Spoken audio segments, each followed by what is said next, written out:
देखिए इसमें top 50 current affairs और न्यूज देख रहे हैं हम 2016 की, जो कि सभी एग्जाम्स के लिए इंपॉर्टेंट है। State PCS, UP PCS, MP PCS, अभी जो आरओ एग्जाम है उसके लिए, और भी जितने एग्जाम्स होंगे, एसएससी और इवन यूपीएससी के लिए भी, क्योंकि इसमें मैंने हिंदी और इंग्लिश, देखिए इसमें हिंदी और इंग्लिश दोनों मैं आपको मैं बताऊंगा, और पिक्स भी मैंने कई सारी इसमें कलेक्ट किए हैं। हिंदी में लिखा हुआ है इसमें, मैंने साइड में इंग्लिश में भी लिखा हुआ है। पहला पार्ट देख चुके थे हम, और सेकंड पार्ट देख रहे हैं इसमें भी। अगर आपको ये अच्छा लग रहा है तो आप बताइएगा, फिर मैं एक टॉप 500 ये ईयर एंड पे आपको दूंगा, ये 2016 पे, कि वो जो भी 2017 में एग्जाम्स होंगे स्टार्टिंग में, तो एक साल की करंट अफेयर आती है, तो मैं पूरे ईयर की कंपाइल करके दे दूंगा आपको। अगर आप कमेंट करके बताइए कि इसमें आपको ये चाहिए 500 वाला कि नहीं। अभी इसमें पहले पार्ट में 9 तक देख चुके थे, 9 न्यूज देख चुके थे कि इंडिया की रैंकिंग ग्लोबल हंगर इंडेक्स में काफी लो है। 97th रैंक है ग्लोबल हंगर इंडेक्स में, और इंडिया की जो सिचुएशन है उसको काफी सीरियस बताया गया। और इस इंडेक्स को पब्लिश कौन करता है? IFPRI, यानी कि international food policy research institute. फिर ये 10वीं न्यूज है, असम जो शिखर सम्मेलन हुआ है ये उलान बटेर में हुआ था, जो कि मंगोलिया में है। देखिए इसमें लिखा हुआ है 11th असम समिट। ये एसएम का मतलब होता है एशिया यूरोप मीटिंग। तो ये 11वीं एशिया यूरोप मीटिंग हुई थी उलान बटार में, ये जो कि मंगोलिया में है। और इसका थीम क्या था? 20 years of SM partnership for the future. तो ये इसका थीम था। और ये जो 11th असम समिट हुई है, यानी कि 11वां असम शिखर सम्मेलन कहाँ पे हुआ है? उलान बटर में, मंगोलिया में। फिर ये 11वीं जो न्यूज है,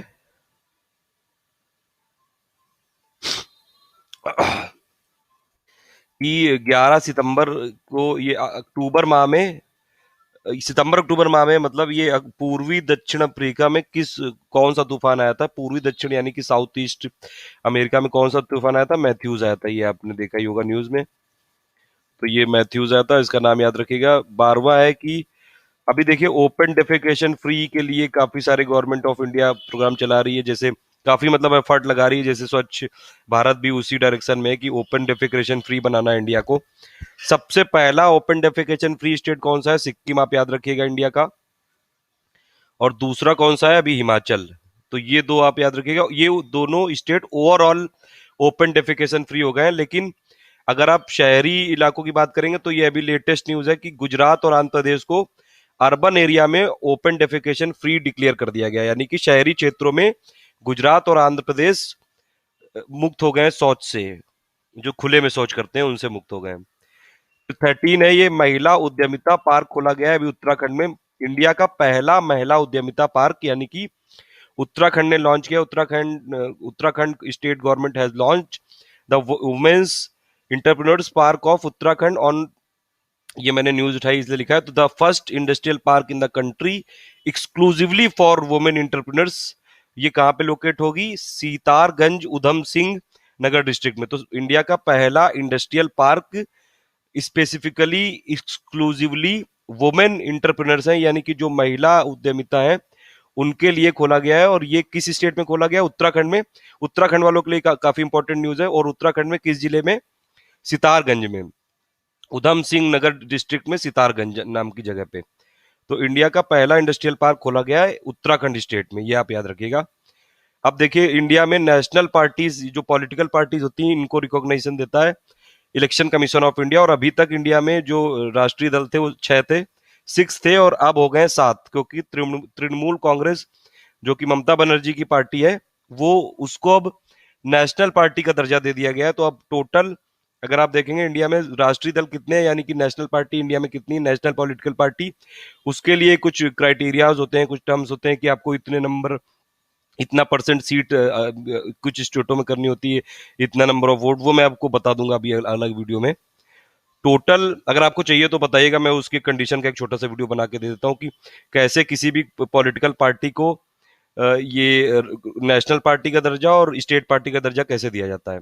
तो अभी आप याद रखिएगा, तृणमूल कांग्रेस को राष्ट्रीय पार्टी यानी कि नेशनल पार्टी का दे दिया गया स्टेटस। अब टोटल इंडिया में 7 राष्ट्रीय दल हो गए, 7 नेशनल पार्टी हो गई हैं।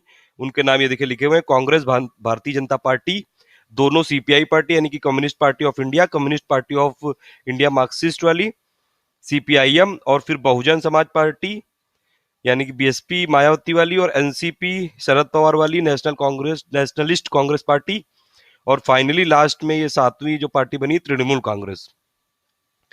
फिर 15वीं न्यूज है, सौर सुजला योजना कहाँ पे प्रारंभ हुई? सौर सुजला योजना को पीएम मोदी ने लॉन्च किया था सबसे पहले छत्तीसगढ़ में। तो आप ये याद रखिएगा, सौर सुजला योजना ये एक्चुअली फार्मर्स के वेलफेयर के लिए है, क्योंकि अभी भी इंडिया में पूरी तरह से इलेक्ट्रिफिकेशन नहीं हो पाया है। तो सोलर पावर्ड जो इरिगेशन पंप्स है वो दिए जाएंगे फार्मर्स को, और इनकी कैपेसिटी कितनी होगी? 3 HP होगी, 3 हॉर्स पावर, और 5 हॉर्स पावर होगी। 3.5 लाख और 4.5 लाख के हैं। तो इसको ये गवर्नमेंट ऑफ इंडिया ने लॉन्च किया है, सौर सुजला योजना नाम है इसका। इसमें सोलर पावर के जो इरिगेशन पंप है, जो जिससे कि इरिगेशन यानी कि सिंचाई होगी, 3 हॉर्स पावर और 5 हॉर्स पावर के ये दिए जाएंगे ये फार्मर्स को। तो फार्मर्स भी वेलफेयर के लिए है, क्योंकि अभी गवर्नमेंट ऑफ इंडिया ने जो भी वो एक डिसीजन लिया है कि जो फार्मर की इनकम है इंडिया में, जो किसानों की इनकम है, उसको डबल करना है। तो उसी डायरेक्शन में आप ये समझ सकते हैं कि ये भी एक कदम होगा, इससे फार्मर्स को काफी लाभ होगा। तो इसीलिए ये सबसे पहली बार कहाँ पे किया गया? छत्तीसगढ़ में। ये वाली न्यूज पे तो मैं पूरा वीडियो ही बना चुका हूँ। 500 और 1000 के नोट का जो बैन हो गया था 8 नवंबर को, प्रधानमंत्री जी ने 8 बजे रात में जो पूरा लाइव कॉन्फ्रेंस करके सब टीवी चैनलों में ये डिक्लेयर किया था कि 8 नवंबर यानी कि 9 नवंबर से ही बंद हो जाएंगे। तो 8 नवंबर को हुए थे अमान्य घोषित। ये आप याद रखिएगा, इसकी डेट याद रख लीजिए, 8 नवंबर 2016 था वो सुनहरा दिन इंडिया की इकोनॉमी में। सुनहरा था कि मतलब कैसा था, ये तो आप खुद ही समझ सकते हैं। थोड़ी बहुत प्रॉब्लम तो हो ही रही है सबको। फिर स्वच्छ सर्वेक्षण हुआ था, जिसमें इंडिया के जितने भी डिस्ट्रिक्ट हैं और स्टेट हैं उनका ये सर्वेक्षण हुआ था, सर्वे हुआ था ये। उसमें यूपी के 7 जिले शामिल थे, और उसमें से इटावा नहीं था, गाजियाबाद, कानपुर और वाराणसी था। फिर ये स्मार्ट गंगा शहर योजना ये लॉन्च की गई कब? ये लॉन्च की गई थी 13 अगस्त को। देखिए लिखा हुआ है 13 अगस्त। तो स्मार्ट गंगा शहर योजना ये लॉन्च की गई थी ये 13 अगस्त को। और ये देखिए, जो नमामि गंगे का प्रोग्राम है गवर्नमेंट ऑफ इंडिया का, एक पूरा इंटीग्रेटेड और कॉम्प्रिहेंसिव प्रोग्राम है, उसी के तहत ये कुछ स्टेप हैं कि ये यूनियन मिनिस्टर जो वाटर रिसोर्सेज, देखिए इस पूरी मिनिस्ट्री का नाम भी आप याद रखिए, ये भी पूछा सकता है। पहले वो वाटर डेवलपमेंट मिनिस्ट्री थी, अब हो गई ministry for water resources, river development and Ganga rejuvenation. तो इन्होंने लॉन्च किया था smart Ganga city scheme. 10 important शहरों में किया था वीडियो कॉन्फ्रेंसिंग के जरिए। वो कौन कौन से शहर थे? हरिद्वार, ऋषिकेश, मथुरा, वृंदावन, वाराणसी, कानपुर, इलाहाबाद, लखनऊ, पटना, साहिबगंज और बैरकपुर।